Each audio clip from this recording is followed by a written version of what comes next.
Is this live now? What up, what up, what up, what up, what up? How y'all doing today? How y'all doing today? How are y'all doing today?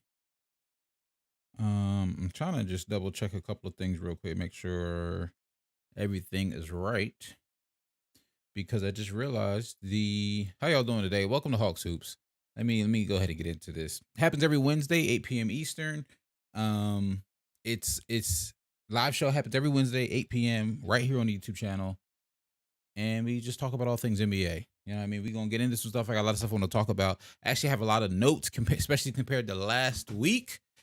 And, you know what I mean? We're here. We're here. All right, I'm just going to throw this in the Discord so the Discord knows we live because it didn't notify the Discord. The bot didn't. Everyone paste live. Boop. Send now. What's good? What's good? What's good, y'all? How y'all doing tonight? Just getting the last couple things together. Let me pop out the chat, get the overlay going. I've been liking this overlay. This overlay been real smooth these past couple of weeks. The overlay been real smooth. Oh, I did it wrong. Hold on. The overlay been real smooth. The overlay smooth. Hold on. Overlay smooth. There we go. All right. The overlay smooth until you mess it up and you hearing things twice. All right. What's good, y'all? How y'all doing today? Range, what's up? Hey, KOT4Q burner, what's good? How you doing? Rage, was good? I'm doing pretty good. Good day. It's a good Wednesday. Happy to be here. Last I checked, my Sixers were in a close game against the Washington Wizards. I don't know if we ever pulled that out. I know Joel's still out. 106, 103, 5 minutes left. We're down 3. Okay, maybe not the best of Wednesday nights, but it is what it is. Mad X can't be live streaming while Boston is playing. Hey, I'm missing my Sixers game, so I just don't watch basketball on Wednesday nights. I just have come to the conclusion. That's also why I started the lives on Wednesdays, because there's no way I would have given up a Tuesday night on TNT or a Thursday night on TNT. Those are my favorite nights to watch basketball because I love the broadcast team the most. Yeah, the ESPN games be good games in terms of basketball, but I do not like the ESPN broadcasts as much. School today felt twice as long. Still on that Halloween candy and you're tired. The Heat of playing the Kings. Hey, he had a really good win last night against the Golden State Warriors. Y'all pulled it out against the Warriors. Very, very impressive win for y'all. Like that was one of the first wins for the Heat that I felt like watching the Miami Heat. It was a grind out game. It was great stuff from the Heat. To beat the Warriors when Steph Curry has a triple double. Shout out to y'all.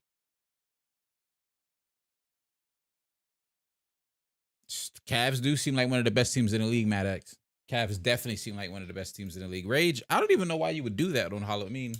I guess you could do that on Halloween. I had a couple, but nothing like that. Mad X, you got the police called on you? Jimmy went crazy and hit the dagger. To me, the Bucks are the best. Like I'm saying, the Cavs right now do look really, really good. And I think the Cavs are one of the best teams in the Eastern Conference right now. But to me, the Bucks still are the best. I ain't going cap. Hawk you a boomer? Am I a boomer or am I just almost 30? Like, you know what I mean?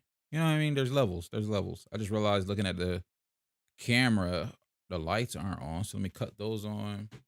Let me get my windows in order so we can start talking some hoops. Let's talk some hoops. Let's talk about some basketball. I got some notes on some teams. Very curious to see what you guys' thoughts are as we go. If you have some thoughts, some questions, pop them in the chat. Y'all know the vibes. I ain't got to tell y'all like I ain't never been here before. I'm just trying to get some things in order. Oh, the police got called on y'all because y'all set off some fireworks? Nah, that's crazy. Range says all NBA predictions are looking great right now. I can't post in the Discord because I know some certain Kings fans are gonna attack me. Range, I don't know if we did. I remember looking at your all NBA predictions. I don't think we did like an official all NBA predictions for content. I don't think we did one of those. It might be. I might do a way too early one just based on how people are playing so far, and just throw it on TikTok. That might be not be a bad idea. Yeah, I did see that Weary left. I'm just gonna leave that for another day. Oh, your all NBA first was Curry, Luka, KD, Giannis, Joel. Yeah, that's shaping up to be looked at. Could potentially be. I mean, all those guys could be all NBA first guys. Oh, fireworks are illegal because you live in Canada. That makes sense, Maddox. So you live in Canada, but you're a Celtics fan? That's crazy. You ain't rocking with the Raptors? Or am I tripping? I'm only assuming you're a Celtics fan because you said when Boston's playing.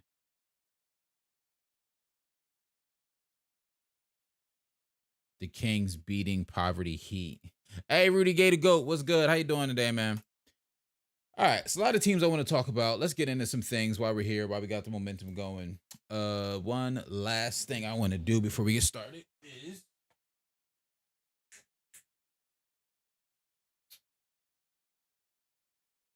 well, a couple of last things. I need to set up the.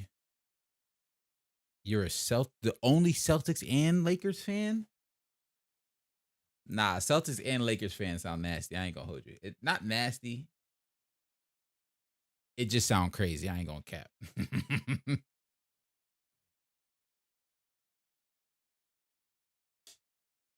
Rudy, yeah, we lost Weary, you know what I mean? But hey, he was wilding a little bit. Admittedly, he was wilding a little bit.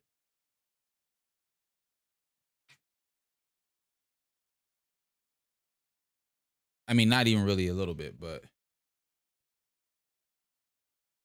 Ant-Man Burner. I can't change my profile picture, so I can't change my profile, so this will do. Why did that look like that for you? Let me see. Oh no, Maddox is popping up. Anyway. Oh yeah, Range. I forgot you went to Boston for spring break that one time. All right. Let's get into it. We got a lot of notes, a lot to talk about. Got some things I want to go over with y'all. Some things that's some genuine questions about some of these teams because I'm like, yo, what are y'all doing?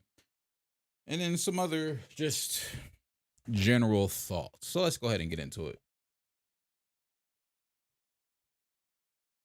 Ever since Brown called Celtics fan racing, everyone thinks this are.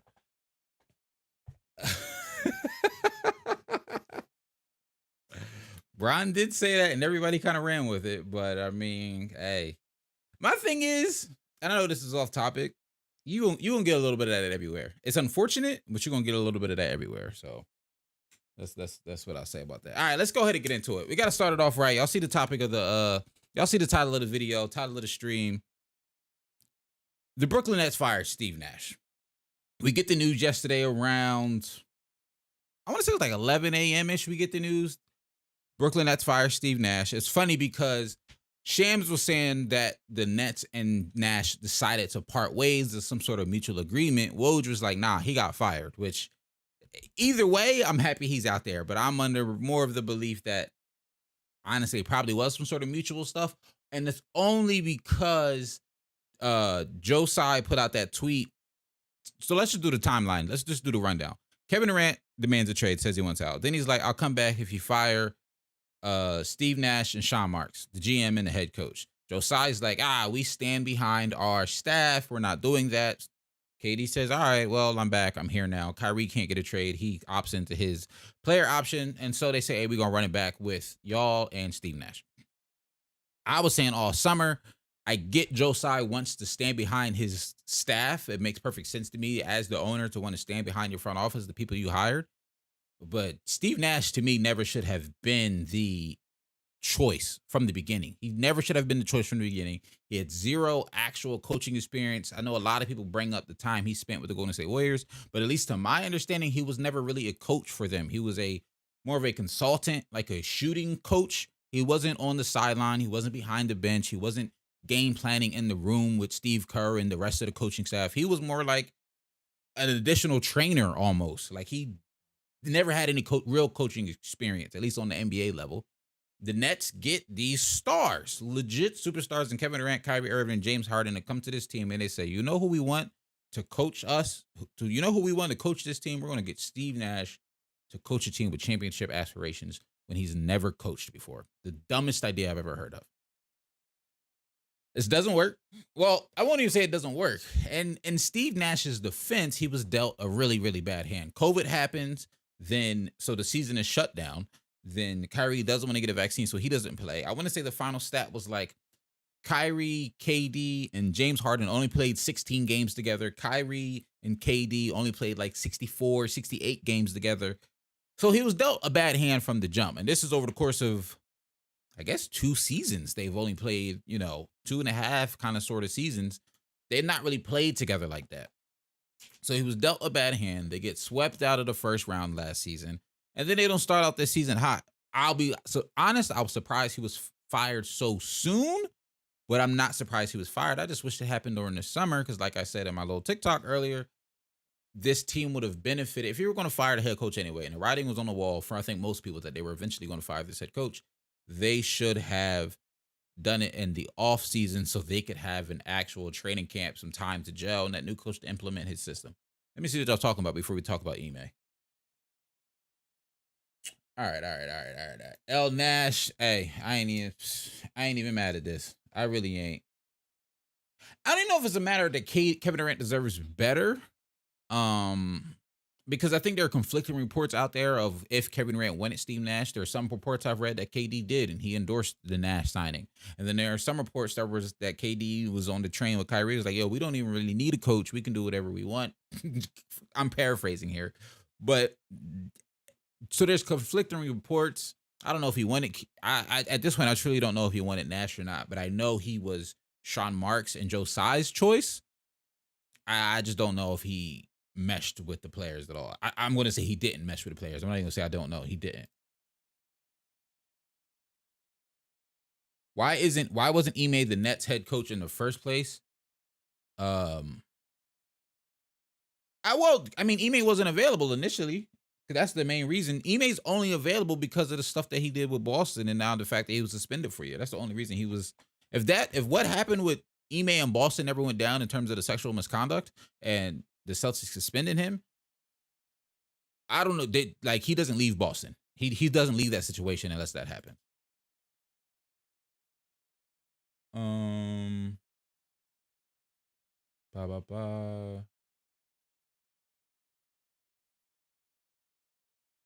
The Celtics created Halloween. That's interesting.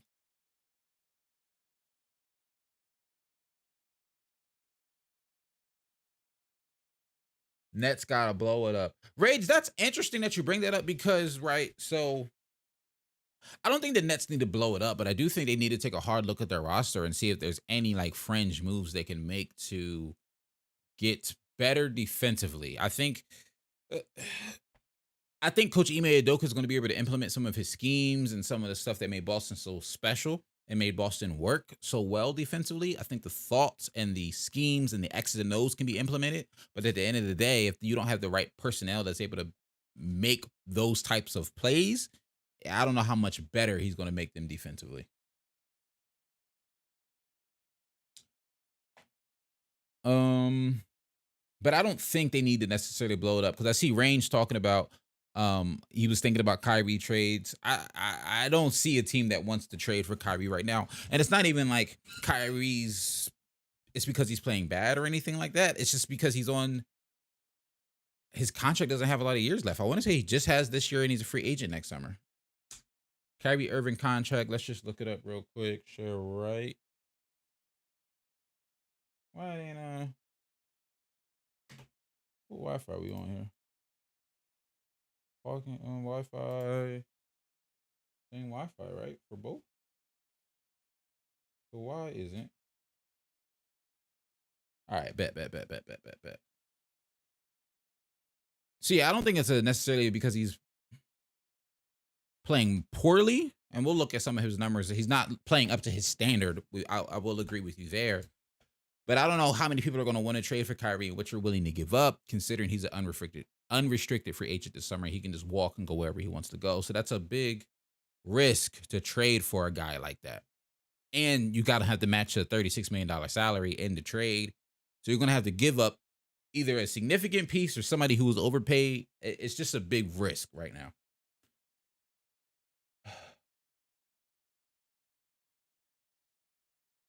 Hold on. Let me see. I can't see a Lake. Maddox says, I can't see a Lakers Nets trade that the Nets are even willing to take. I mean, I agree because the Nets aren't a team. Like, those picks aren't going to mean much to the Nets because the Nets want to win now because they have Kevin Durant. They want pieces that's going to help them win. You can only see the Pels, Wolves, and the Knicks. See, I don't know. Soup Master was good. Thanks for pulling up, bro.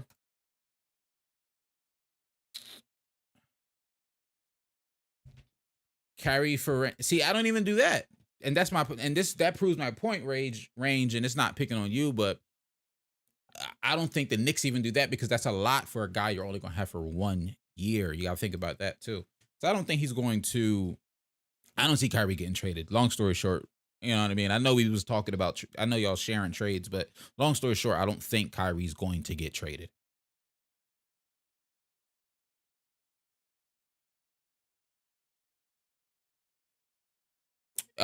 What's good? I feel like your name changes every stream. No, I haven't seen the hashtag memes lately.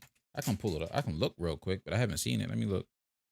Hey, since we hear a shameless plug for the Discord, I feel like everybody that's in the chat right now is in the Discord. But if you're part of the rewatch gang later, I'd say pull up and join the Discord, bro. We be having a good time in there. Haley Brown. Nah, this is crazy.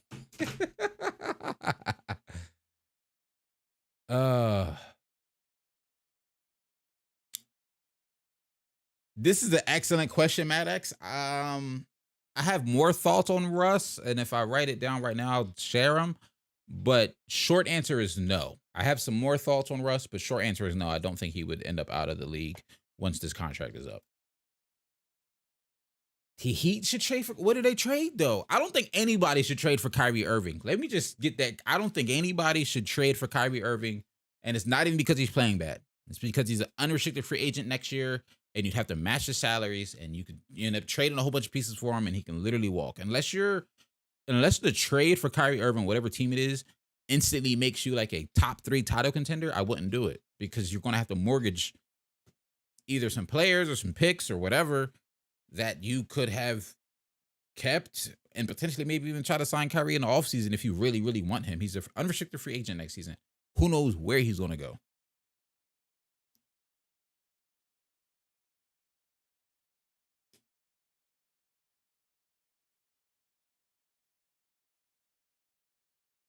And while I get that, I get that, but the thing is, I don't know. I don't know. I get what you're saying. It was a stretch. So that's why I said I'm not picking on you because I figured you was, but it's just not a trade that I'd be willing to make if I was the GM of an organization. I'm not trading for Kyrie because I'm gonna have to give up too much for him.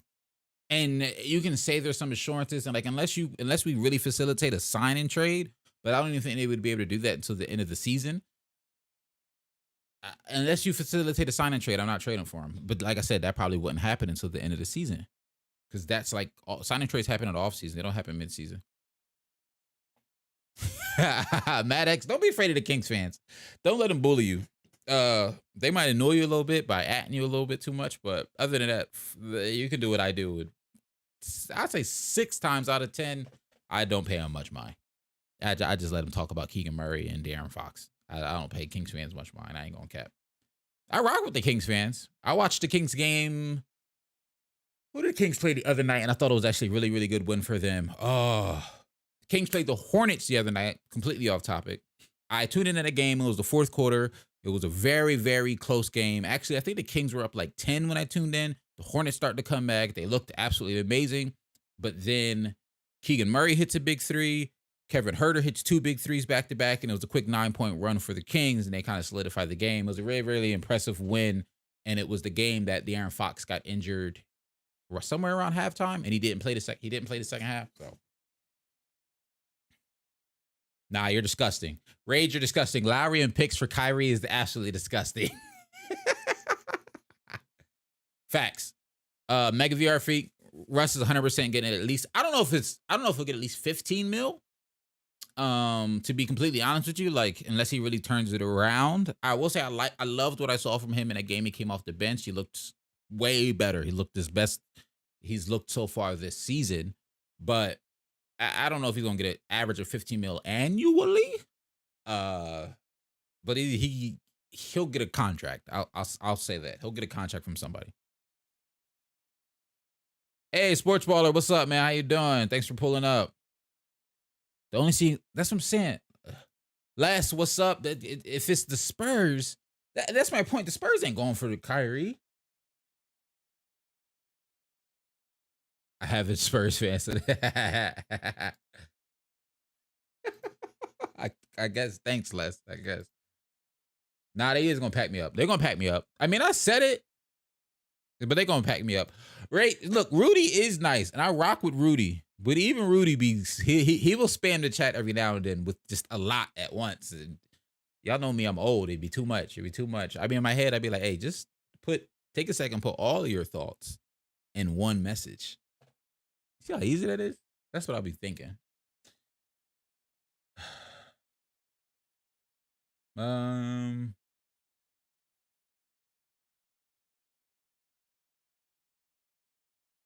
Malachi playing Malachi in the first half.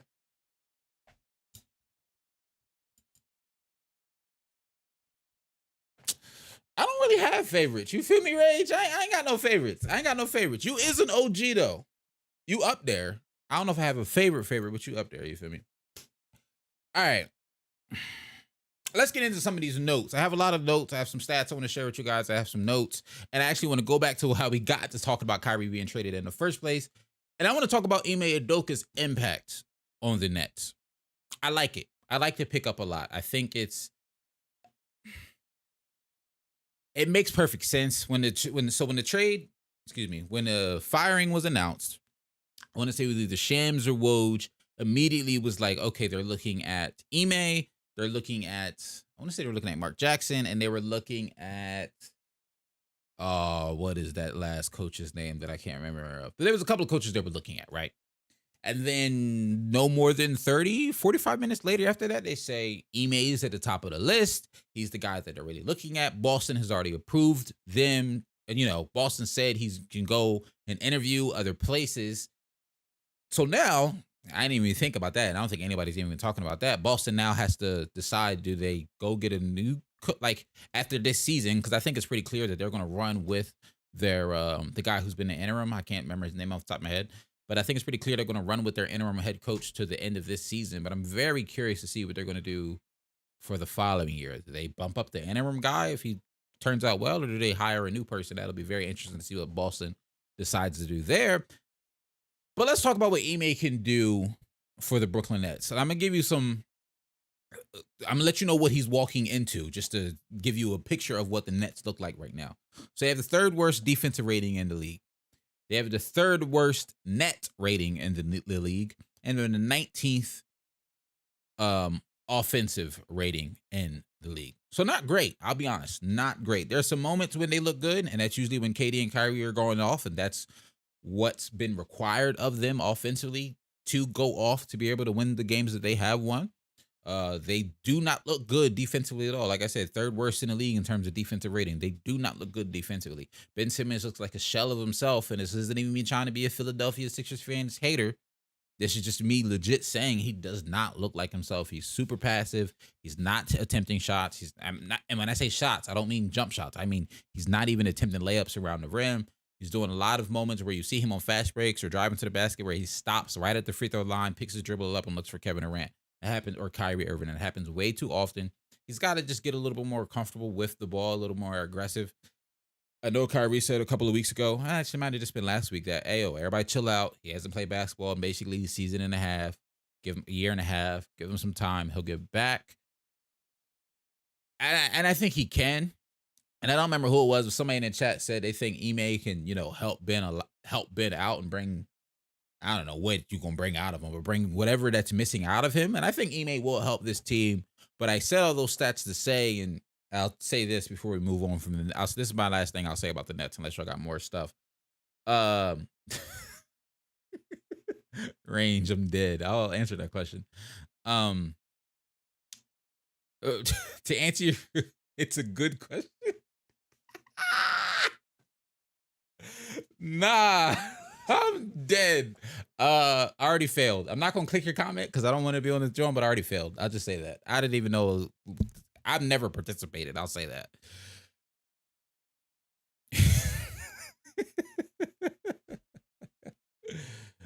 um, Ben, the Ime's situation, and I said this earlier. This, like I said, this is actually the last thing I'll say.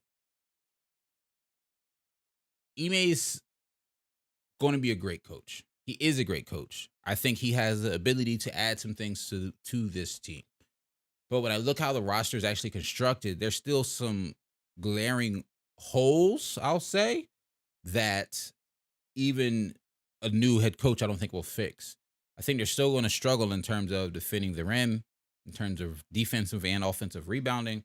Uh, I think they will get better shooting wise. They're not shooting the ball well right now. Kyrie Irving was one of the guys who's very uh uncharacteristically inefficient right now. Like Kyrie is shooting. I got it pulled up right here. Let's get into this. Boop. Boop.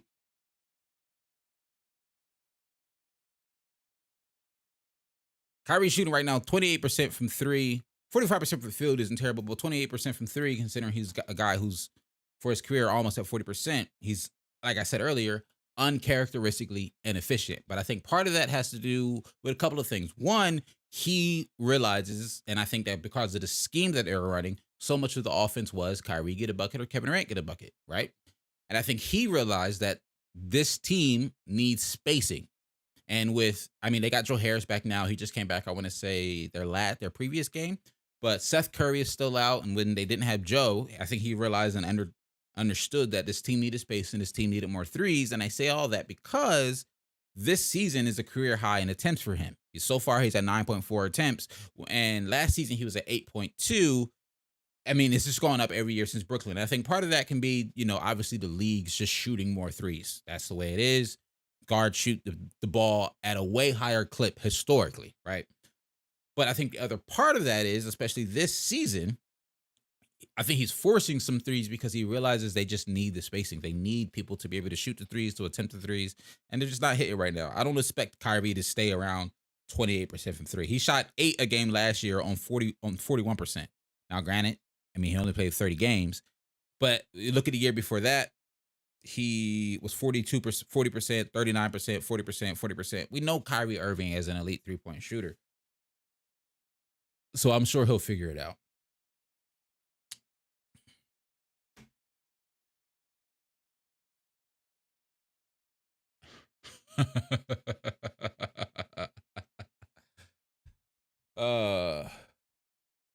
What's good, Bruno? Thanks for pulling up. Nah, you talking about superpowers is crazy. Ain't nobody doing all that. Someone clip that.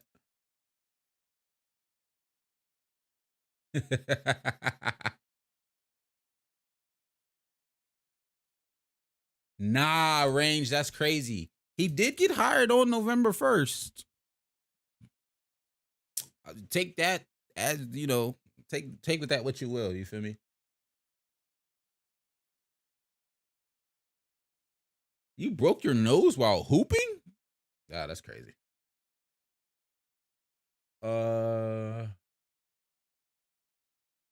Nah, don't do that. Master Well was nice.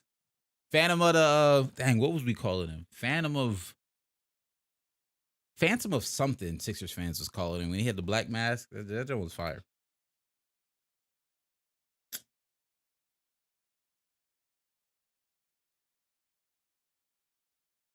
I only said they thinking of mask.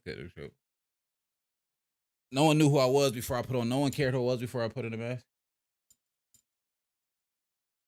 Bruno, what's good? Okay, so I'll be honest. Let's just take a look at the Hawks.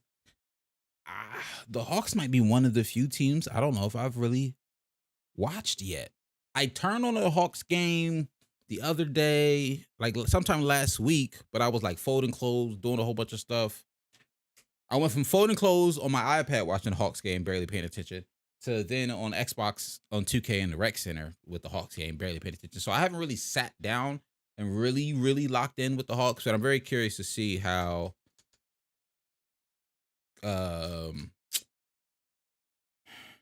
DeJounte Murray is doing.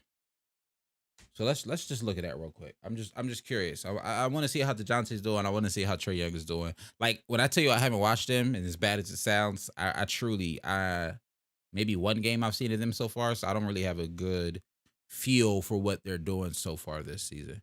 DeJounte Murray shooting 40% from three. Well, call me a liar, as I talked about him all offseason saying he can't shoot. Go and call me a liar then. On 5 attempts too. All right, I ain't mad at you. 45% from the field. Still averaging almost 8 assists. Solid. They got him here on Basketball Reference, at least listed at his shooting guard position. And he hasn't really had a bad game. His worst game was against Detroit, and they still won it. And he had 14, 8 assists, 33% from 3 on 6 attempts, 27% from the field. A lot of this looks really solid, at least what I'm seeing from DeJounte. The scoring is about where I expected it. I definitely did not expect him to come in there and score more alongside of Trae Young. They beat Houston, they beat Orlando, they lost to Charlotte, they beat Detroit twice, they lost against Milwaukee, and they got blown out by Toronto. Golly, 30 bound by Toronto? I'll put it to you this way. At least what I'm seeing right now, I like what I'm seeing. They beat the team they're supposed to beat. They lost against the teams they're supposed to lose against. I feel like that Charlotte Hornets game, they probably could have won, but, whatever. But beating Detroit twice, what you're supposed to do, you're supposed to beat Orlando, and you're supposed to beat Houston. And you're supposed to lose to Milwaukee. If I wouldn't say you're supposed to lose it to Toronto, because the way the Hawks fans tell me the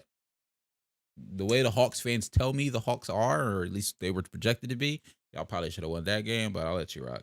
29 a game right now from Trae Young, 32% from 3. I do remember seeing that he started off the season struggling from shooting a little bit, especially the 3-ball, but I personally don't expect him to stay in the low 30s for 3-point percentage, at least personally. I know as far as career, he's only averaged 35. I think like everybody got excited about the hype of Trae Young and wanted him to be a shooter like Steph, but I really don't think that's his game. He can shoot the leather off the ball for sure, but it's different. Everybody, I think, wanted him to be Steph and thought he was going to be Steph, but he's not. 42 ball against Milwaukee, though. Wow. How did I miss that? I surely did miss it, though. All right. Is,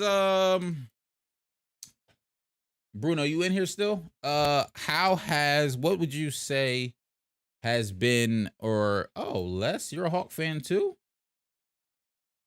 How has Okongwu been, and how has Clint been? And also how's John Collins been?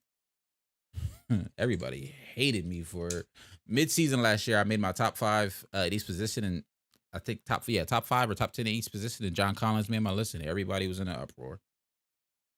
That's disappointing.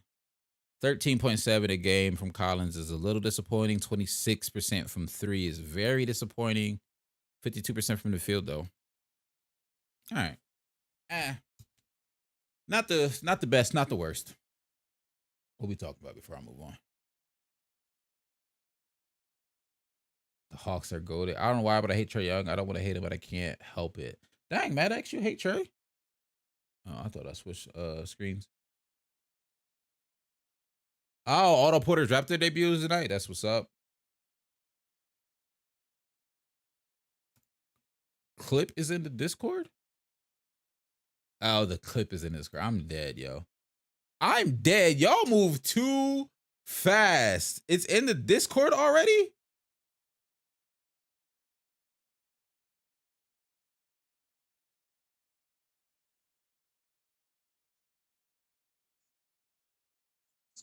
Why is it? I'm mad it's fed up. I'll have to watch that later. Y'all ain't making it past the first round. Celtics better than the Hawks. I mean, I don't think that's... You're telling me John Collins is biased? Didn't you say maybe you're biased? I'm not mad at it. The numbers don't necessarily tell me balling, but I gotta give I got to give them their service and actually pay attention to watch them. I ain't mad. You know what I mean? Princess Plays, what's good? Thanks for pulling up. How you doing? All right, bet. SGA has been hooping. I'll be honest, it's the Thunder, so I haven't really watched a lot of their games. But I have been going back and watching SGA's highlights after some of them games, and he has been balling. I'm liking what I'm seeing from him. It's crazy because at the rate he's balling, like I don't know if he keeps up 31 PPG. Like that's insane. I don't know if he keeps that up. But yeah. Let me just pull this up. NBA.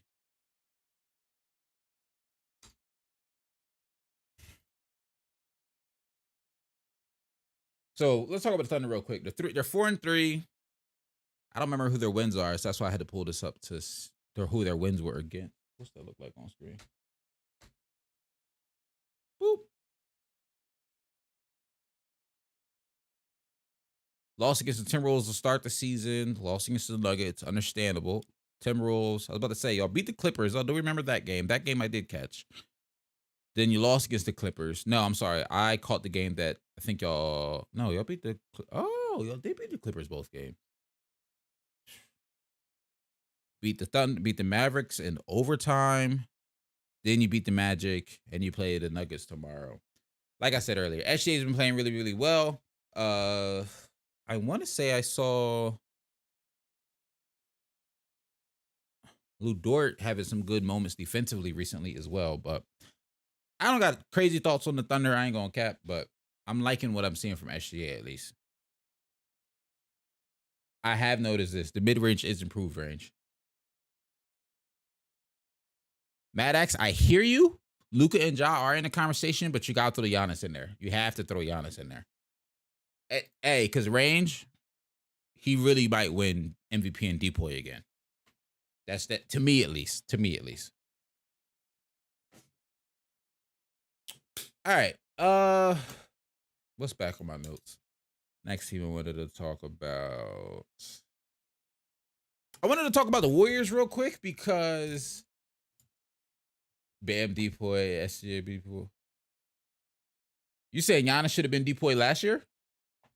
Who was Depoy last year? Marcus Smart. Giannis instead. I'm not mad at it.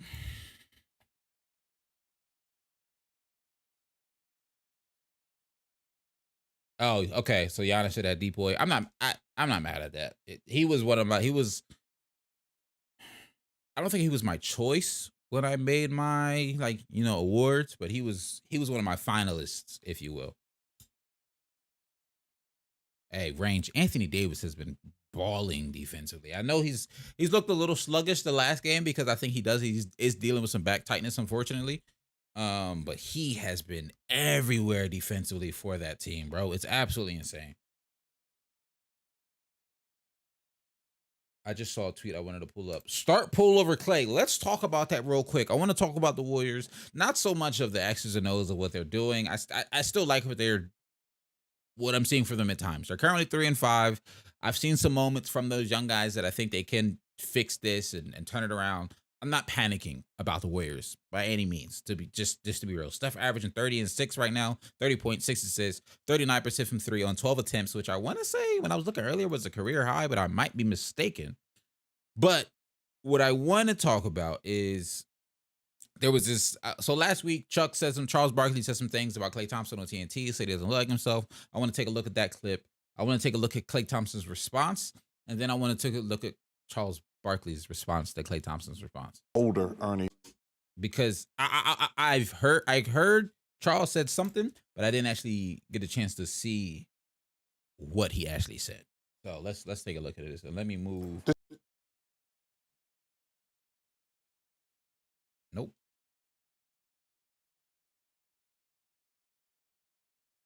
Let me move my face so I'm not blocking Charles. All right, let's see what he's saying.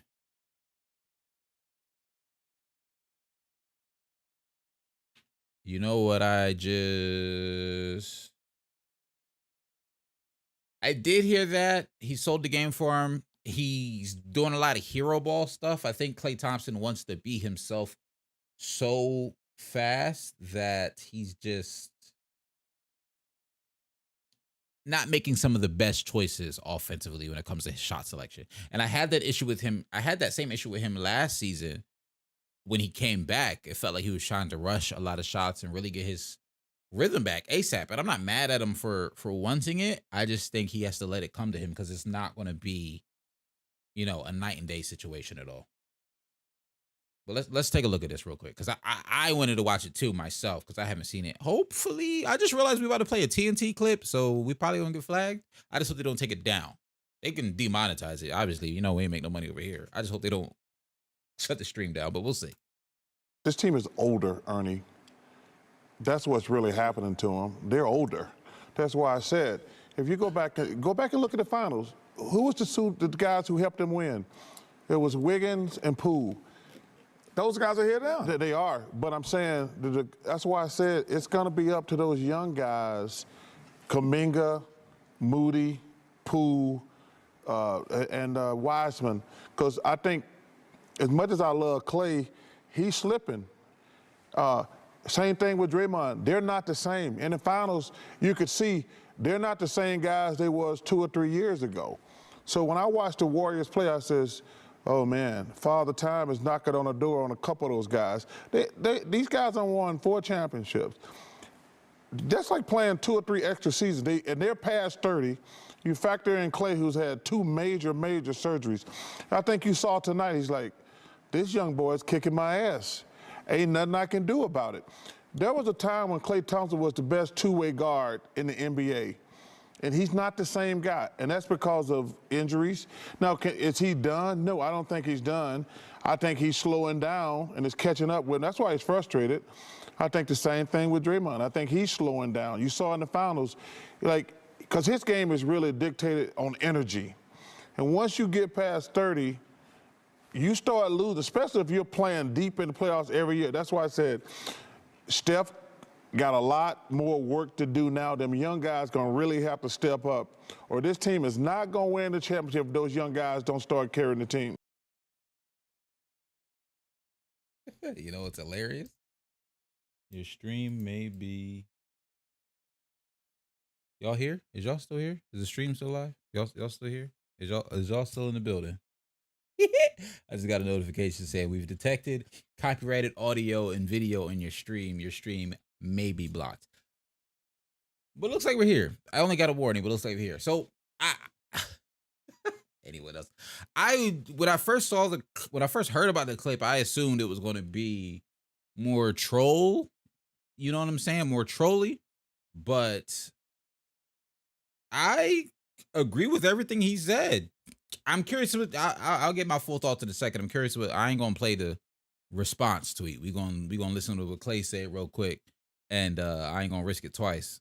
But I'm curious what Klay said in response, because the way everybody was, hold on, the way everybody was talking about it made it seem like it was a really, really big deal, But let me see. One thing to say.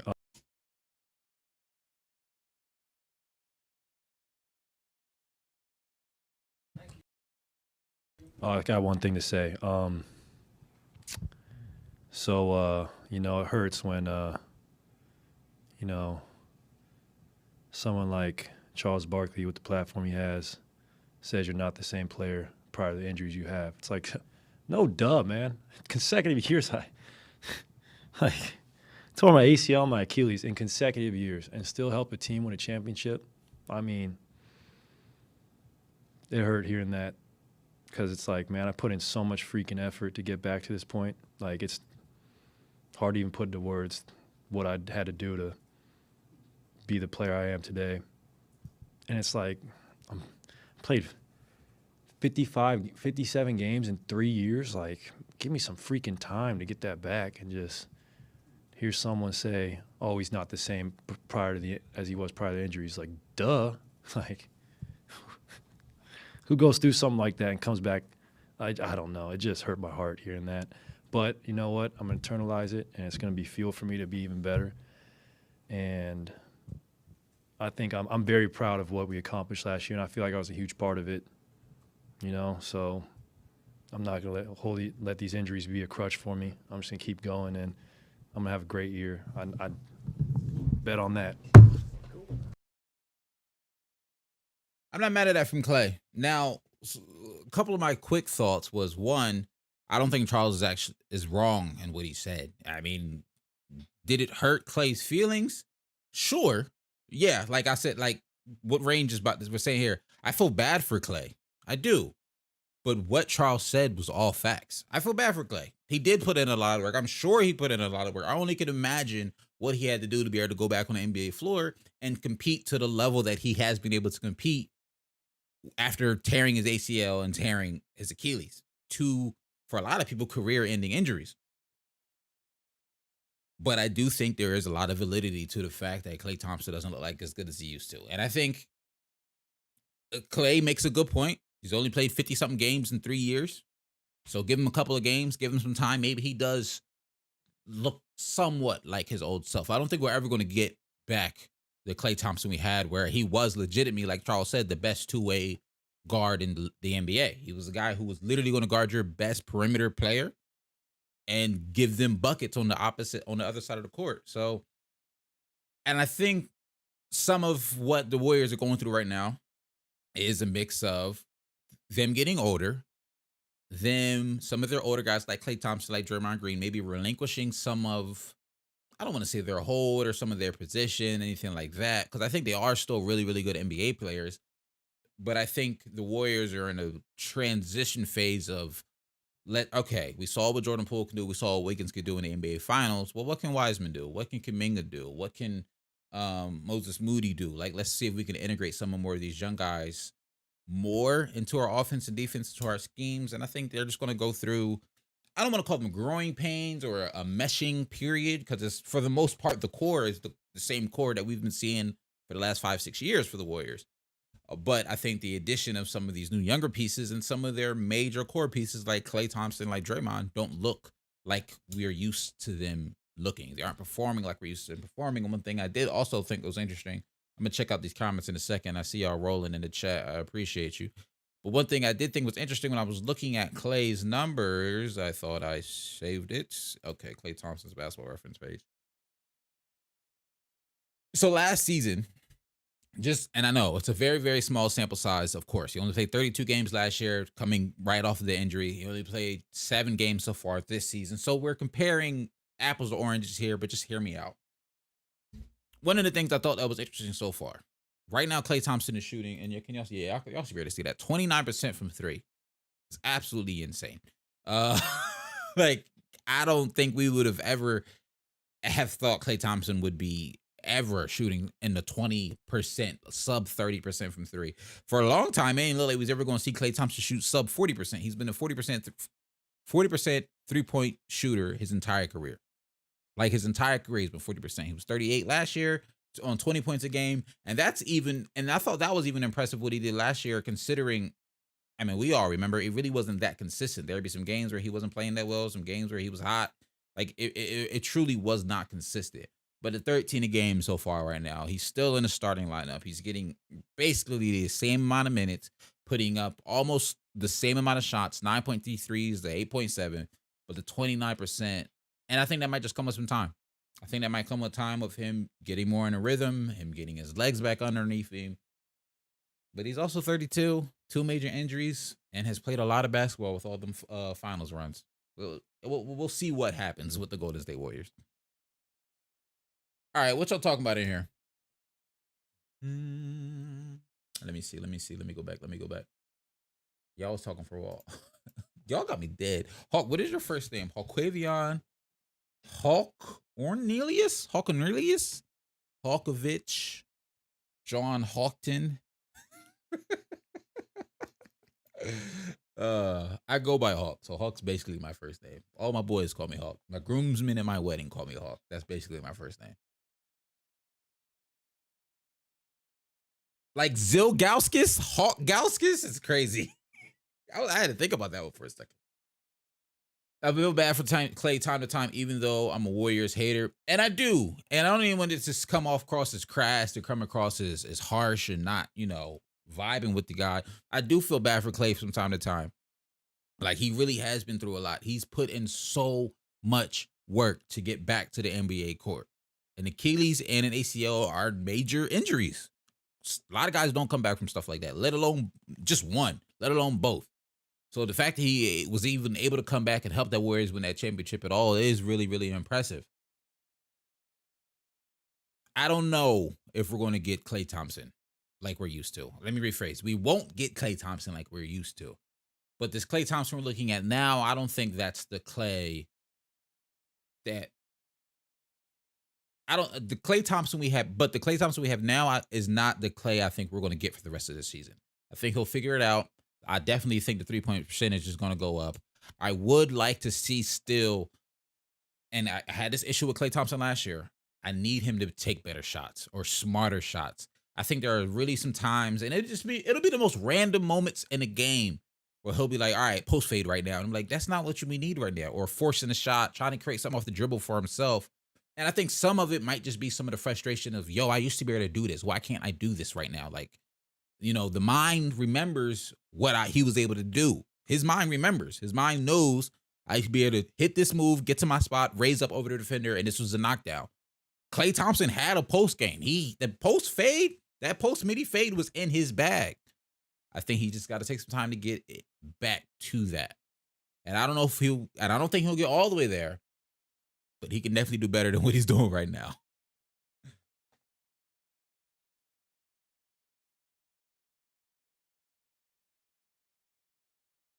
He has dropped off a cliff defensively, and I think a lot of that has to do with the loss of athleticism. A lot of that has to do with the loss of athleticism, the loss of the lateral quickness.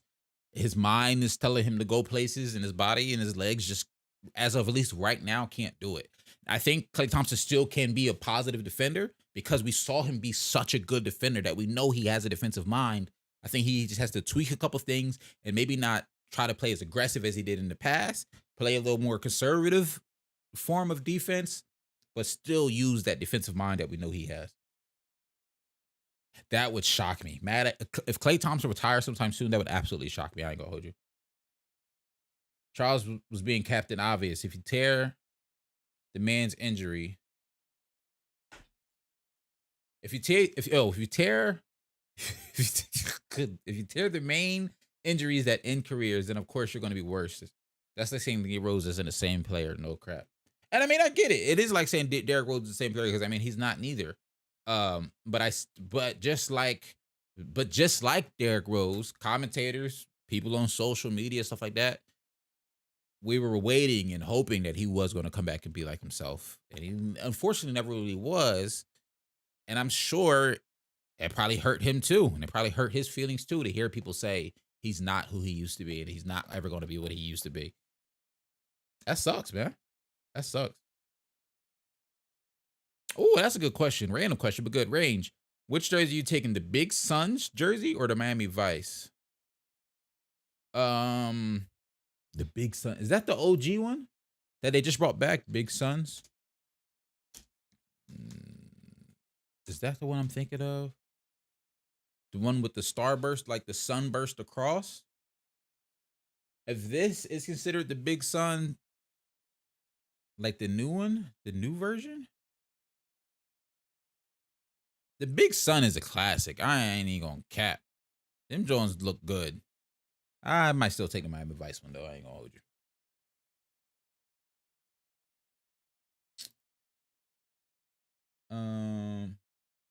Yeah, Big Suns is nice. The big. I did want to talk about that. I wrote it down. I wanted to share them. Let's look at some of these jerseys since we here. We vibing, we chilling. I did want to look at. Where did I send it to? I think I sent it to myself. I did want to take a look at some of these jerseys with y'all. And I don't even know if y'all be able to really see this. Hold on. What can I do to make this bigger? Because I know I can't make the photo bigger, but I could. If I save the image.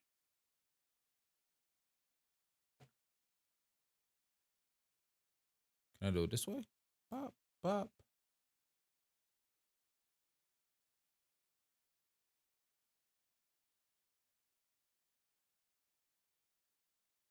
All right, so these are the alleged leaks for some of the upcoming. I'm gonna say these are the city edition jerseys. Let me see what y'all talking about before we talk about jerseys. Let me just catch up on chat. Let me catch up on chat because chat is going crazy. I'm so far behind. Y'all talking about jerseys. Your favorite player is Udonis Haslam. That's nasty. I ain't gonna hold you. That's nasty. And I mad respect to UD. I ain't never heard nobody say that's their favorite player.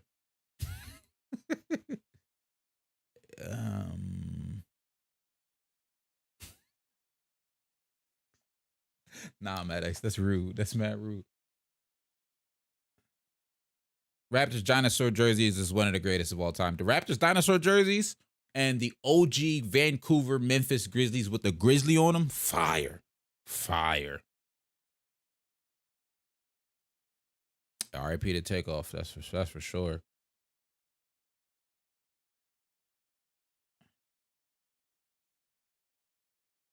Hawk, can you say, are you serious right now, bro? Do I say that funny? Do I say now funny? Now? Do I say now like that? Now? Dang, you just made me subconscious. I ain't never thought about that in my life. I don't watch MLB. I mean, I'm rooting for the Phillies because, you know what I mean? I rock with all Philly sports, but I'm not probably going to actually watch a World Series game. I might go out I might think about going out to the parade if we win, though, but I'm not going to go to the game. Oh, okay. Soon as in the next 5. Oh, well, then, I mean, he'll be 37 in the next 5 years. I'm assuming it's talking you're back to your note about Klay Thompson saying he's going to retire soon. He'll be 37 by then. He's 32 now. Sure. Yeah. Klay could definitely be retired by 37. Hey, Keldon Johnson has been balling, bro. Keldon Johnson is, let's see, y'all like to get me off topic. Y'all like to get me off topic. Because Keldon Johnson is currently averaging 23 points a game, 5 rebounds, 4 assists on 45% from the field, 43% from 3, 80% from the free throw line. This man is hooping. And you know what? I don't think they'll give it to him. I really don't. He averaged 17 a game last season. I don't know if they're going to give it to him. I mean, but 17 to 24 is a big jump, and his 3-point percentage has gotten better. If he can sustain this over the course of a season, he really could be in the conversation for it because, I mean, my man has been balling. I'm loving what I'm seeing from Keldon Johnson. I just had to say that. Also, shout out to Lloyd Marketing.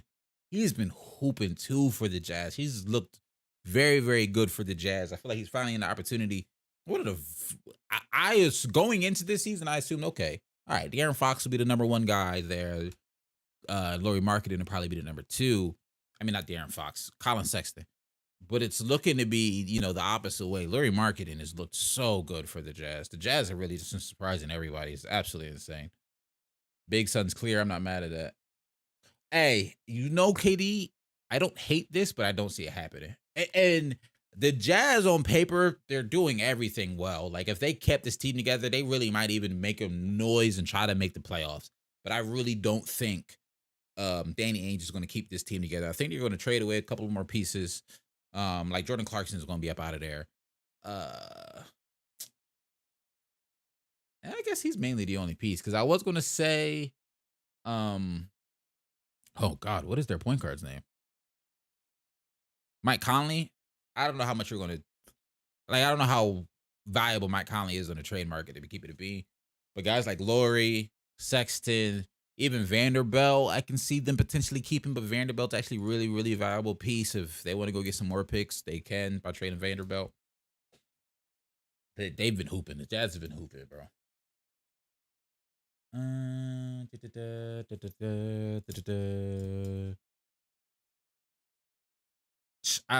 Y'all talk about Lonzo? Y'all in here talking about Lonzo? Lonzo is a big what if. Yeah, bro. I wish I could see the Bulls with a healthy Lonzo because, speaking of the Bulls, we talked about him going into the season. You know who's playing a lot?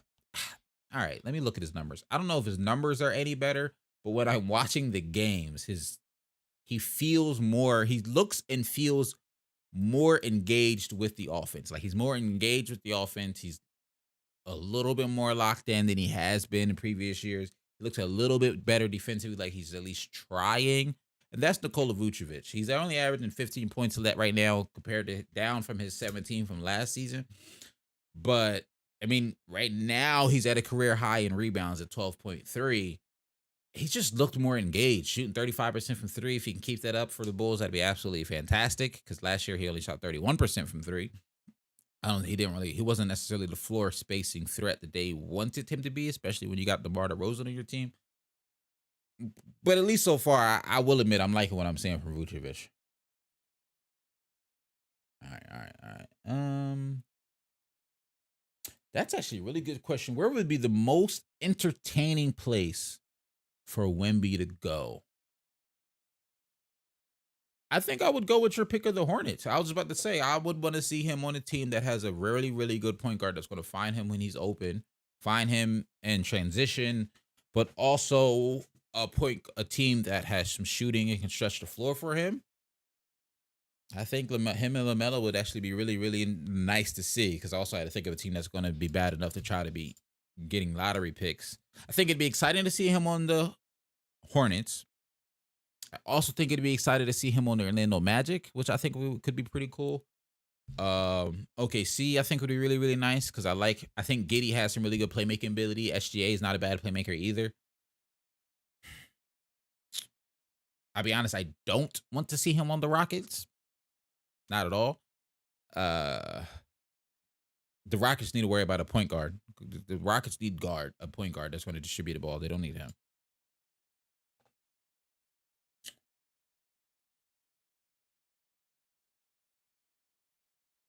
Nah, this is hilarious. Katie, be honest, you and Kyrie getting along? And me said, nah.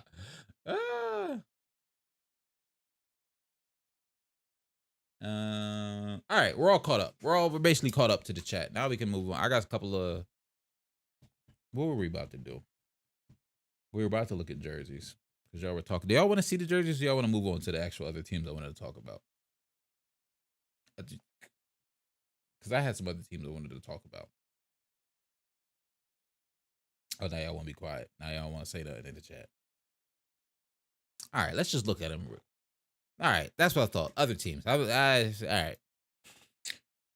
Bet. The couple other teams I had notes on that's like really been standing out to me. Minnesota Timberwolves. Anthony Edwards had this to say the other day, because he hasn't dunked yet, which is a crazy stat that I forget that we actually be keeping track of. But I get why people are keeping track of Anthony Edwards not dunking, because he went crazy last season. Let's listen to what he had to say real quick. Then I got some thoughts on the Timberwolves. I mean, you watching the games, every time I can get to the rim, I have no chance to dunk. Everybody is in the paint. I got to figure out how to lay the ball up. I mean, I'm all of 6'4", 6'5". I mean, I can't just jump over everybody, man. I ain't tall as Giannis. So everybody be asking me to dunk the ball like it's just all peaches and cream. I mean, I gotta get a good lane to dunk the ball. Every time I drive, it's 5 people. So, I mean, for me, finishing the layups is pretty tough, I would say. I mean, you watching the game. Okay. And that game, I saw another a clip that was either before or after this moment where he realized that the whole starting five this was after, what game was this after? Let's see. Timberwolves. This is how I'll be finding teams real fast if I want to see who they played. I always just go to Google. I feel like Google just does a better job at it. I want to say that might have been right after the Spurs game. Or was it after the Suns game? When was that posted? No. November 2nd, which would have been today. So that would have been last night. So that probably was after last night's game where they lost against the Suns. Couple of thoughts on the Timberwolves. Real quick. Let me see what I wrote down here. Offensively, they're struggling. That's the main thing. Offensively, I think they're really struggling to figure out how to make this work. Defensively, I think it is working. Defensively, they're leading. They're one of the league leaders in terms of in terms of rebounds. Like their rebounding is great. They're the 8th rated defensive team in terms of the defensive rating. They're 8th. They're a top 10 team there. Rebounding there, I want to say they're a top 3 team when I was looking at total rebounds. They might be the number 1 team. They're top 3 in total rebounds, but they're 24th in offensive rating. And I think that's just going to come with figuring out what it's like to have Rudy on your team. I think defensively, Rudy brings a lot. I think even offensively, he brings the ability to finish well around the rim. I want to say he's hit 20 at least once so far this season. He's having a really, really good season. But where I think it hurts him the most is with a guy like Anthony Edwards. They just got to figure it out. They got to figure out they're going to go through some growing pains because some of the driving lanes that Anthony Edwards was used to last year aren't going to be the exact same driving lanes because, and yes, Timberwolves fans, I know y'all had Jared Vanderbilt in the paint last year, but Jared Vanderbilt was being guarded by other power forwards, not other centers. On paper, it might not feel or you might not think it makes a big difference, but considering how mobile a lot of power forwards are in today's NBA, considering guys like Robert Covington play power forward a lot of time, Tobias Harris play power forward a lot of time. These aren't guys who are, crazy rim protectors and really stopping Anthony Edwards as he drives to the rim. But if you have other centers, other 6'11", 6'9", 6'11", 7-foot centers in the paint, because they're guarding Rudy, and Rudy's not going to leave the paint offensively, for real, it does make an adjustment here for Anthony Edwards. But, when I looked at Anthony Edwards' numbers earlier today, I'm pretty sure they were very similar to what he was doing last year. Last year, he averaged 21 a game. Right now, he's averaging 23. Let me pull this over for y'all so y'all can see it. Yeah, last year was 21 a game. This year is at 23. He's actually even gotten slightly better shooting-wise at 36%. But Anthony Edwards has mentioned before that, I don't want to say the word frustrated, but this isn't the first time or at least not the first time I can remember. I might be misremembering, but he's talked before about the paint being clogged. So I think it's just going to be a growing process. I don't see with this growing process with Anthony Edwards trying to figure some things out. I think a lot of people are expecting him to come in and immediately have a breakout season. Like people were telling me, look out for 26, 27 points a game from Anthony Edwards. I don't know if we're going to see that, at least not averaging throughout the whole season, because I think it's going to take some time for him to get used to playing alongside Rudy. And he's not playing bad. Don't get me wrong. Like, I don't think Anthony Edwards is playing bad. I just don't think he's playing to the level that he would like or he expected of himself, because it's just different personnel on the court.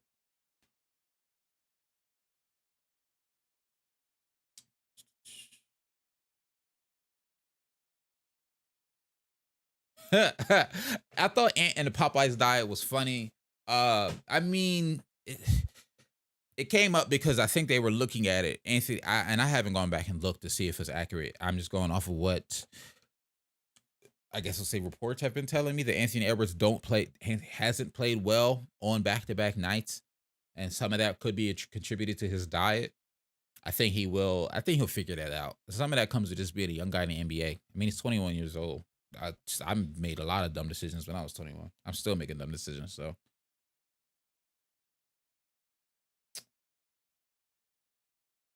what is y'all in here even talking about?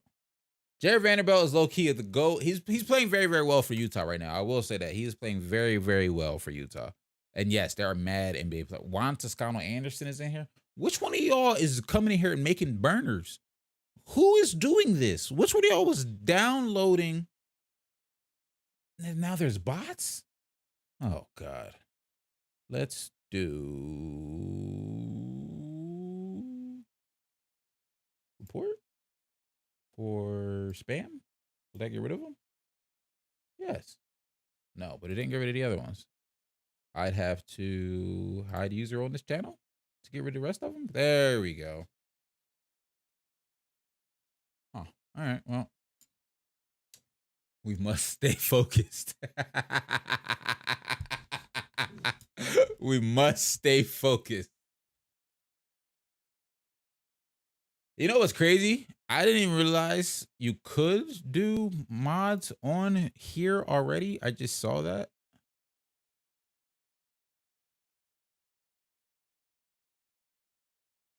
I just saw that you can do mods on here.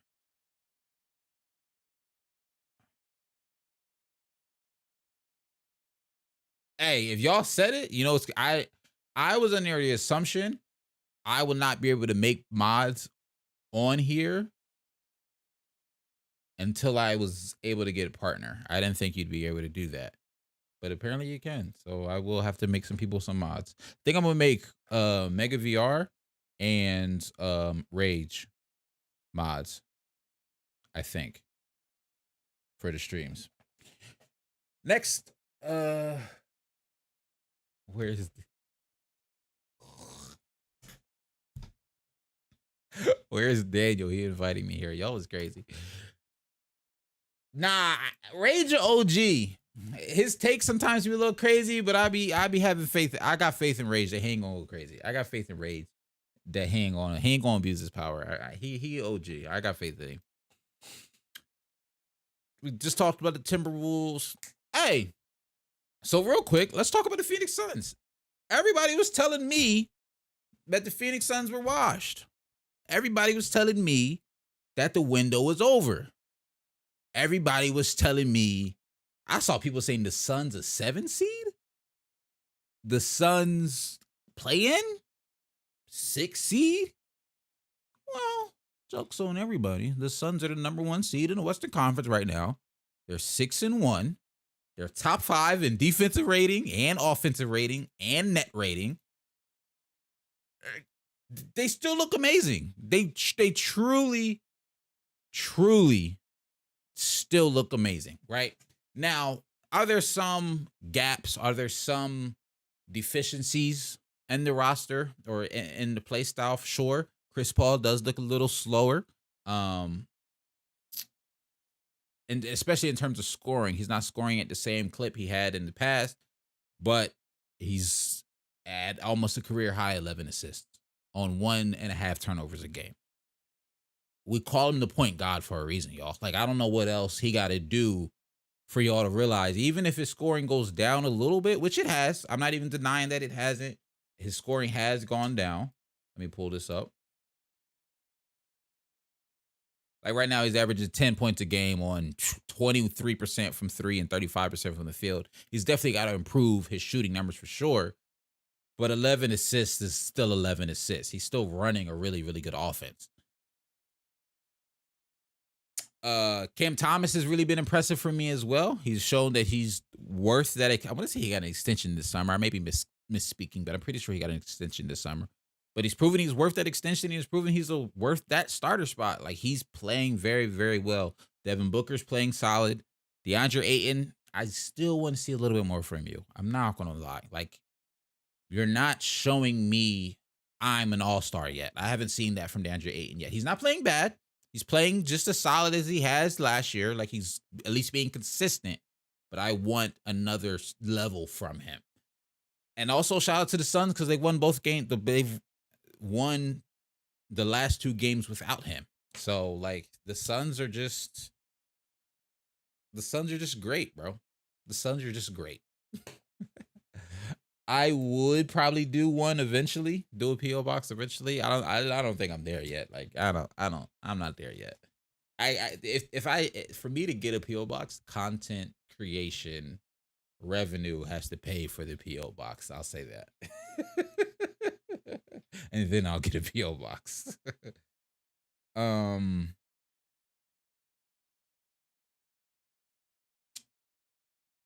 Underrated player, Wendell Carter Jr. So, most underrated player right now, off the top of my head,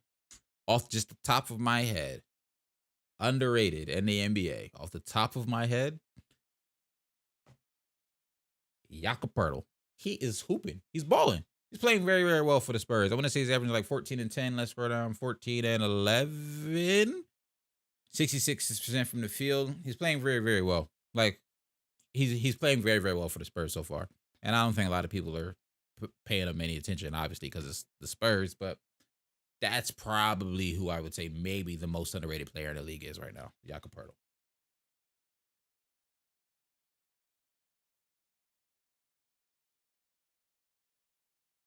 Yeah. I did. Can I do it now while live? Oh, I can do it now while live. Well, then there you go.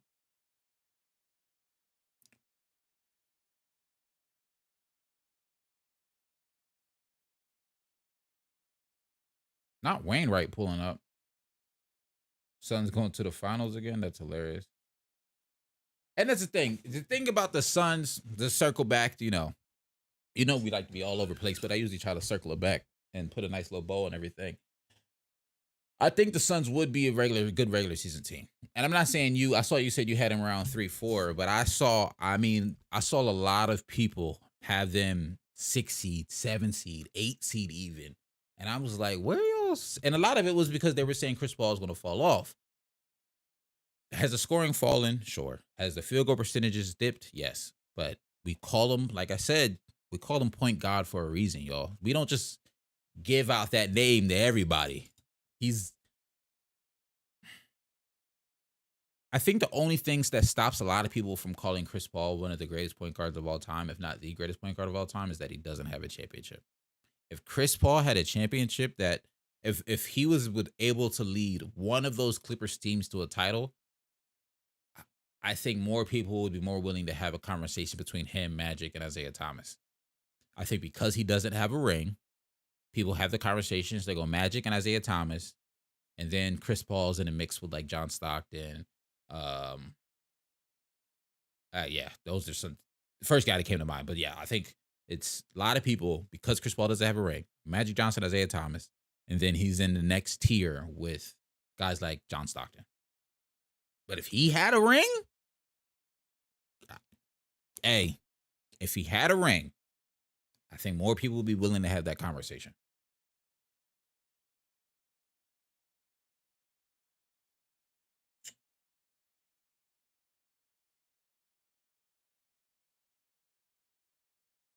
I think BI used to be underrated. I don't think he's underrated anymore. I think last season what he did for those Pelicans to get them into the playoffs down the stretch, playing alongside CJ, what he's done so far this season, there was a moment, I think maybe the first half of last season, potentially underrated. I could give you that. But I think people know who BI is now. To me, I see when I'm scrolling Twitter, when I'm scrolling TikTok, I see people talking about him. I see other content creators giving him his flowers. I see people tweeting about him. I don't think he's underrated anymore.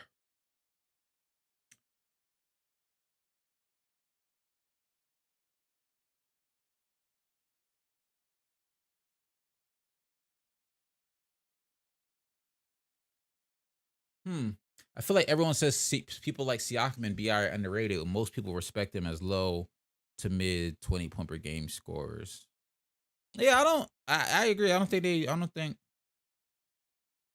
they're underrated personally.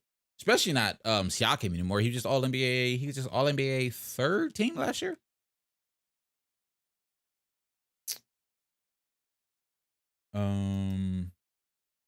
That's a really good question, Maddox. If Russ, AI, CP3 had rings, what would the all-time point guard list look like? Well, I'm gonna give you a little pushback, just to nitpick. I would say Allen Iverson is the shooting guard, but I'm not gonna, kill you for it if you have him as a point guard. I'm truly not. I know a lot of people will. It ain't that deep to me. Wow. Yo, if Russ had a ring, bro. If Russ had a ring that he got in OKC with that would change so much though. Because if Russ had a ring, it would likely have been when him and KD were still teammates. Kevin Durant never leaves. That would change so much. So much. And you call me crazy. I wouldn't be surprised if we look back, when people look back on Russell Westbrook's career, and the majority of people don't have him as a top 10 point guard all time. That would not surprise me. I don't know if I have him as a top 10 point guard right now. I don't really have a top 10 list. Y'all know me. I don't really be making top 10 all time lists like that. But when I think MVP, triple double record, I don't know, man. I don't know. Something to think about. Yeah, Chris Paul won 14-14 last year in the playoffs was absolutely crazy. Hey, yes. Then he folded like a wet napkin, unfortunately. Hey, Playmaker Central, what's good, bro? Thanks for pulling up. Appreciate you.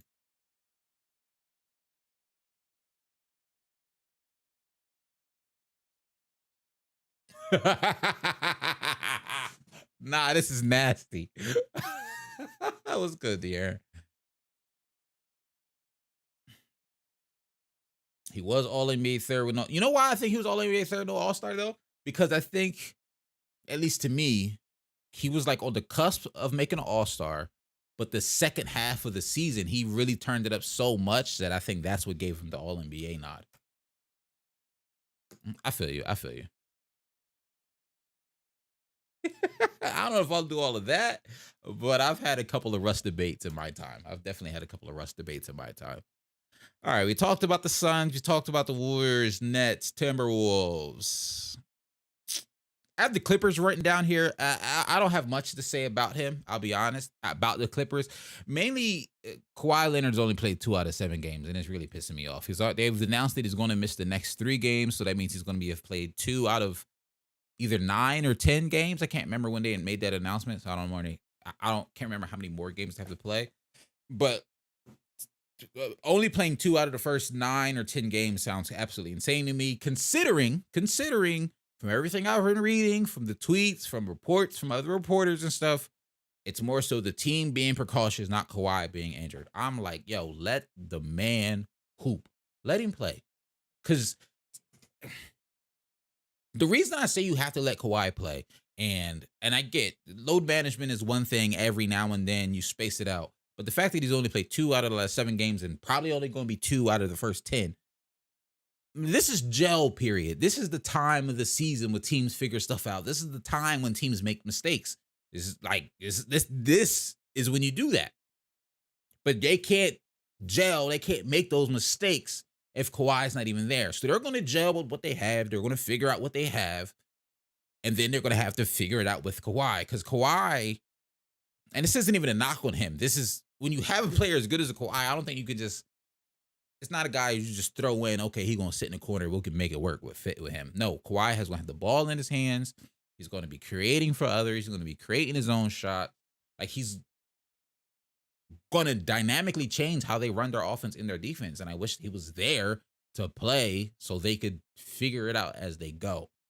It could be mainly because they added a lot of new, I want to say they added a lot of new stuff. It feels like they added new stuff because they have John Wall and Paul George and Kawhi have been in and out of the lineup over the last couple of years. But they just, I don't know, man. Like I said, from what I can see, the reports are saying Kawhi wants to play. Kawhi says he's ready to play, but the team's being precautious. Just let the man play, please. Please just let the man play, bro.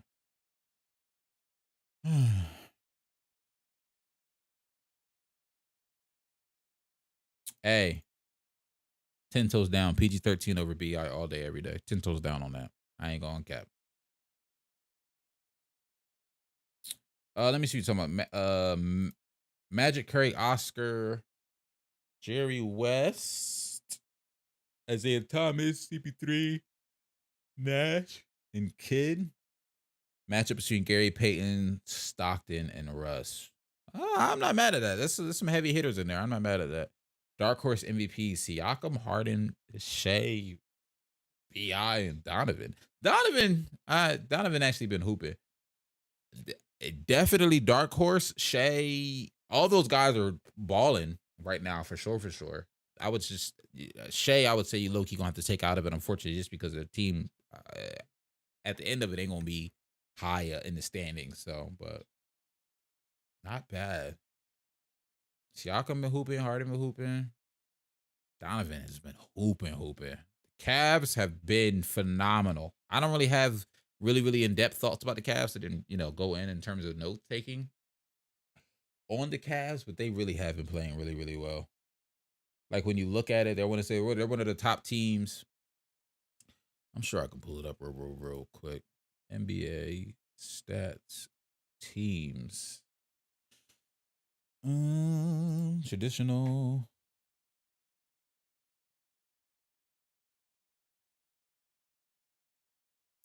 I'm curious where they rank. So they're top 4 in offensive rating. They're number 4. And they're top 3 in defensive rating. Hey, the Cavs have looked very good. I don't have anything bad to say about the Cavs. They've looked very good.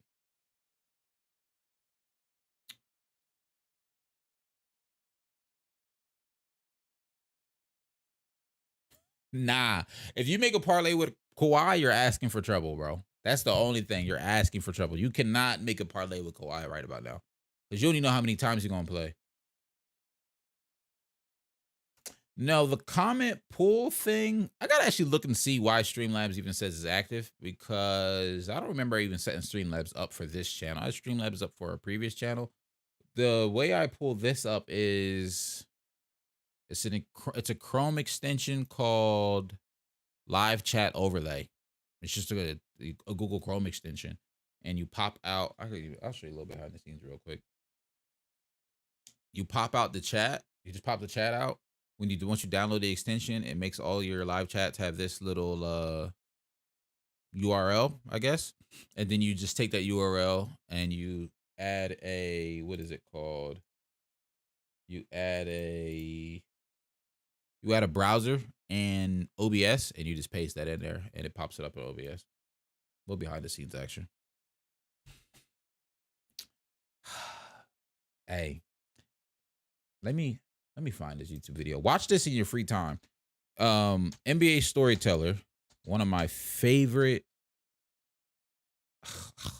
YouTube already know me. One of my favorite NBA content creators, and he doesn't really do it as much. He doesn't create as much content as he used to. I think he's just gotten really, really busy and stuff like that. But this man's content is, to me at least, absolutely phenomenal. And he only posts, like, literally only posts a video. Let me show y'all this, man. He only posts a video every now and then. But he puts so much. Honestly, I don't know when the last video he even posted. It might have been a grip ago. Oh, why have I not been seeing? He been posting and I ain't been seeing. Anyway, really, really, really, like, dang. Maybe he switched up his style. I'm just surprised these views are so low on some of these because this, like, anyway, my point was to tell y'all to go watch this video. I'm about to drop the link in the chat. If you think John Stockton is overrated, you can clearly tell he has somewhat of a vendetta against John Stockton. Not a vendetta, but there's a Stockton video there. There's a Stockton video there. If you look up NBA Storyteller, and type in John Stockton, you're going to find tons and tons of videos. Watch. Yeah, that should be it. That should be it. I don't want to say John Stockton's overrated. I just think he did benefit a lot from him. He did benefit a lot from Malone. I don't get into the debate and talks about it too much because I have not gone back and watched, every John Stockton game, stuff like that. I watched some, but not every. I was whelmed. I wasn't underwhelmed. I wasn't overwhelmed. I was just whelmed. I was like, all right, I see it. Okay. But, I don't know. Shout out to John Stockton. And then one of the last things before I just see if it's something else I want to talk about in the chat when we head up out of here. We've been here for about an hour and a half. I promised, who did I talk to? Mad X that we was gonna go longer than an hour last week we only went an hour. I was out of it last week. I don't know what it was. I'd be last week. I wanted to talk about this clip from Woj. Now I hate to do this because I try to do better, and I've done this a couple times already. This week's stream. I try to do better that when I see a clip going viral, to go ahead and watch the whole, whatever it's from. If it's a podcast, listen to the whole thing to get more context. If it's a podcast, yeah, watch the whole thing together. If it's a video, watch the whole thing, whatever. I was about to say that, but I realized that I was hypocritical today because I did not watch Klay Thompson's full thing. I ain't go back and try to watch Charles Barkley's full thing, and I'm about to play another clip that I did not watch the full thing of, but I had some thoughts on it, so I'm going to play it and we'll talk about it. It's Miles Turner on the Woj pod talking about should the Lakers trade for him. Let's see what he has to say. Oh, it's tied in the fourth. Probably not on here because YouTube going to shut it down. but maybe in the Discord. I think I figured that out. I thought I had an easier way. I thought I was just gonna be able to low key just share my screen while I'm watching NBA League Pass, but NBA League Pass is very smart and can tell when screen recording software is being used and makes the screen go black. So I gotta find a different way. All right, let's just hear what he has to say. So I think Woj asked him, I think you'll hear it, but Woj asked him, should the Lakers do the reported deal, which is Russell Westbrook, the 2027 first round pick, the 2029 first round pick for Buddy Hield and Miles Turner? You've been hearing it for months. So I'll ask you, if you're the Lakers, would you do the 2 picks? Would you do the 2 picks? Oh, that's such an intriguing question at that. I think personally, when you look at this business of the league and, knowing the landscape of the league, you have to go off your future, right? And we all know picks are so valuable in this league. And someone like myself, I'm heading into the last year of my deal, and you want to make sure, you're getting a return, for your assets, right? So, if I'm the Lakers, I take a very hard look at this with the position that you're in. I know what I can provide for a team, my leadership, my shot blocking, my three-point ability, and just my ability to make plays out there on the floor. And I take a very long look at it. But as far as pulling the trigger, that's I get paid to shoot. I'm not meant to make these calls, so I couldn't answer that. You've been hearing it for months. So I'll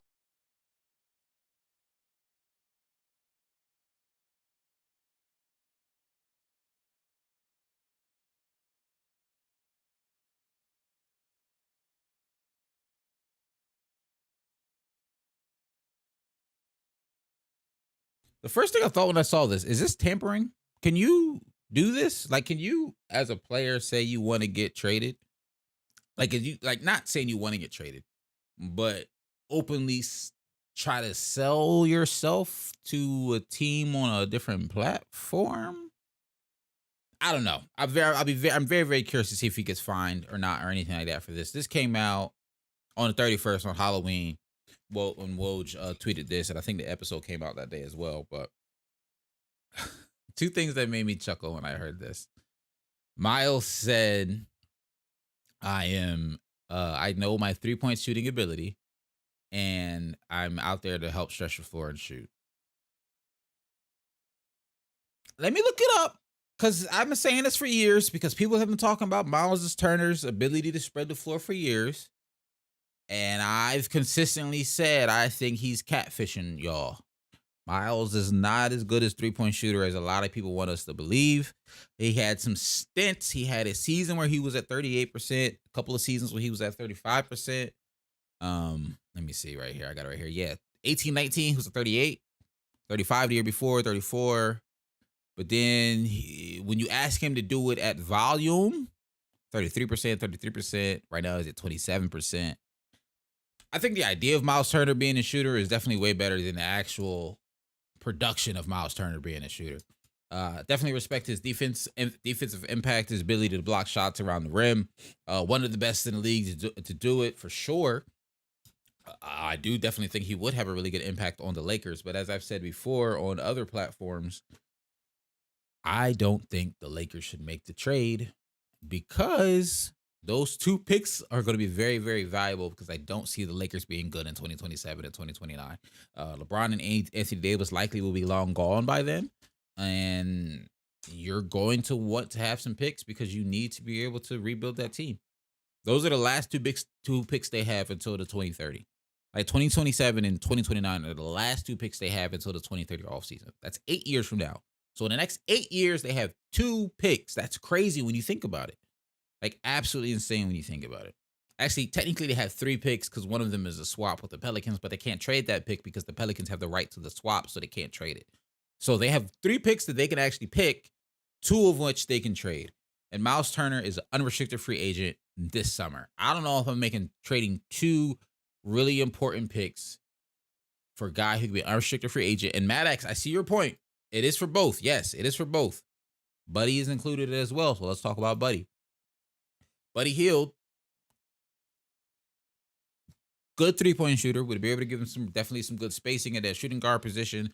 Currently, right now this season, he's shooting 42% from 3, 39% for his career. And he's shooting 42% on 9 attempts, almost 10 attempts a game, 9.5, making 4. So that would obviously be a huge impact to the Lakers, a huge boost to the Lakers. I'm not gonna sit here and lie to y'all. Like, I still don't worry about is these two guys worth your future like that. Because when you make a trade like that, when you're trading picks that far out, it's like, okay, these picks, like, this has to turn into a championship. At least to me, that's what I would assume they would be thinking. Like, if we make this trade, it has to turn into a championship. And I don't know. I'll just say I don't know if you make that trade. I don't know if that immediately makes the Lakers title contenders. It makes them very good, that's for sure. And it does give you some spacing, that's for sure. But one player doesn't make all the space, to me at least. You know what I'm saying? One player doesn't make all the space. And that's what this trade would be banking on. Buddy Hield now making all the space. Because you're not going to get it from, as much as people want to say it, you're not really about to get that spacing from Miles Turner. You're just not. He's not like that. And Buddy Hield, he's under contract this year, and he's under contract in 2024. But after that, he's also an unrestricted free agent. So he could be out the door and gone before you're even to the years where the picks, you know what I'm saying? Like, I get it. I get it in theory. I really, really do. But considering LeBron, AD, Buddy, and Miles all could be gone by the summer of 2024. Now you're looking at the next 6 years with no draft picks and a trash team. It's just really, I mean, it's just really something that Rob Pelinka and the Lakers really have to weigh on. I'm just happy I don't have to make that decision because I think I already told y'all. If it was really up to me, I don't know if I would do it. If it was really up to me, I don't think I would. I really don't know if I would pull the trigger. I really don't know.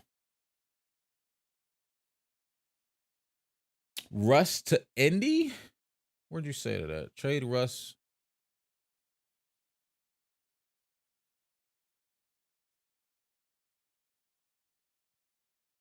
Nah, the trade is for Buddy and Miles. From everything I've seen, the trade is for Buddy and Miles for the 20, like range shit right here, for the 27 and the 29 pick and Russell Westbrook.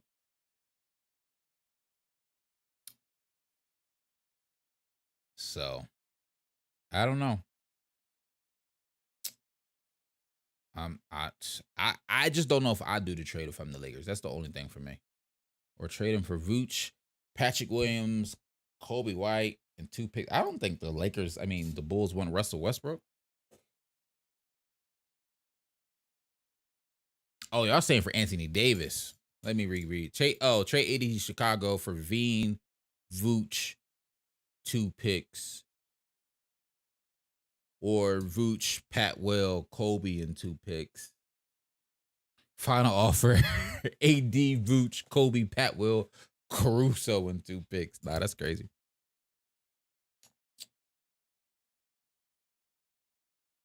Yeah, that's not what I said about Russ. What did you say about Russ then? Hold on, let me go back there.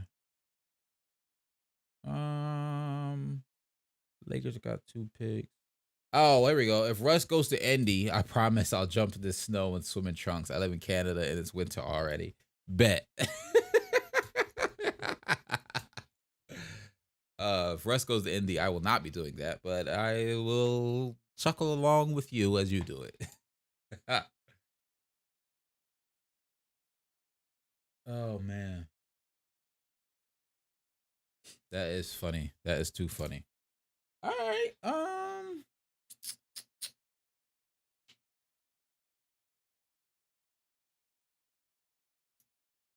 Dang, did we really lose? Oh my gosh. To the Wizards? And I know I said I'm high on the Wizards earlier in the offseason. Like I was, saying, oh, look, the Wizards playing team. I get it. I know what I said. God. Somebody just asked the question. I didn't skip your question. Who just asked it? It was a new name in the chat that I wanted to shout out. Riz, I'm gonna get back to you in a second. I just gotta look. I gotta look at my Sixers real quick. I will get back to your question though, Riz. Thank you for pulling up to the stream because I definitely feel like that's a new name that I don't recognize as often. Let me just see this real quick since we're here. Hey, but shout out to Chris House for 30. Joel not playing. You got to take advantage of it. Feed the big. I like that a lot. I love that for Kristaps. I know my Sixers lost, but I love that for Kristaps. 30 from Kristaps is that's what the Wizards need. When you got mismatches like that, 11 for 11 from free throw line, take advantage of it. Get to the free throw line, get buckets. I love that for him. 29 from Bradley Beal is also very, very impressive. And a lot of twos. Only 1 for 2 from 3. Go off. 18 from Kuz. And then this is what you want right here. I was about to say, where the other points go from? This is what you want. It's a nice little 10-piece from Will Barton, 10-piece from Rui. Daniel Gafford gave you 10. 10 in 11 minutes is lovely. I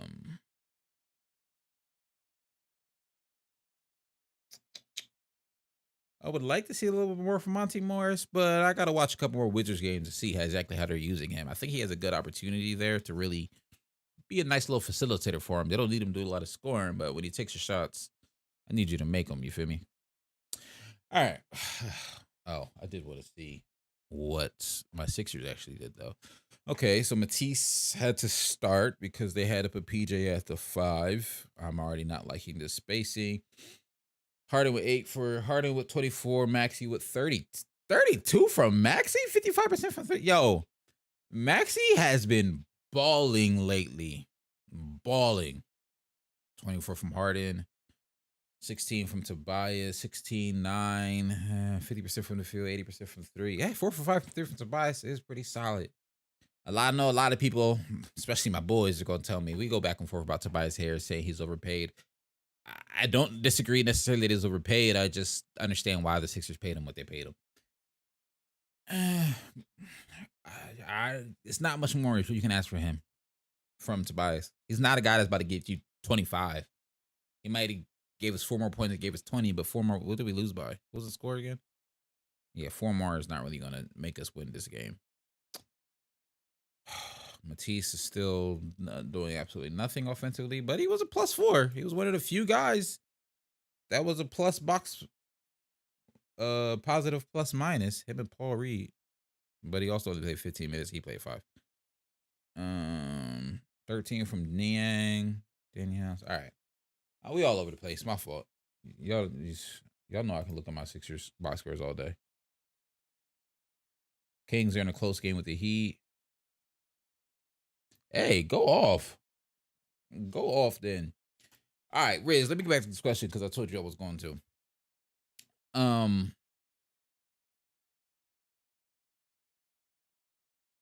Hey, appreciate you. I watch your TikToks. Sometimes I watch your YouTube vids. I like that you're not too biased. Hey, appreciate you, bro. Appreciate you. I try not to be biased. Except Twitter. If you follow me on Twitter, although I've been very quiet because my Sixers have been keeping me humble, but Twitter's the only usually platform I let my bias show a little bit. But other than that, I try to just basically just break down what I see and share my opinion on it without the fan part of it. So do you think Dame is finally getting the help? Do you think Dame is finally getting the help he's getting and he's finally trusting his team more? I said this, I want to say last week, or over the weekend or something like that. Because it was when the Blazers played the Lakers and Jeremy Grant hit that game winner over LeBron. And then it was the game, was it against the Kings? I don't remember who the other game was, but it was like basically back-to-back games when Jeremy Grant hit a game winner, then Anthony Simons hit a game winner. And I've watched some other games since then, but those are the two that really stood out of really showing me, one, Dame is back. He's been looking great. He's continued to look great. Let me see what he's done since the last time I paid him some attention.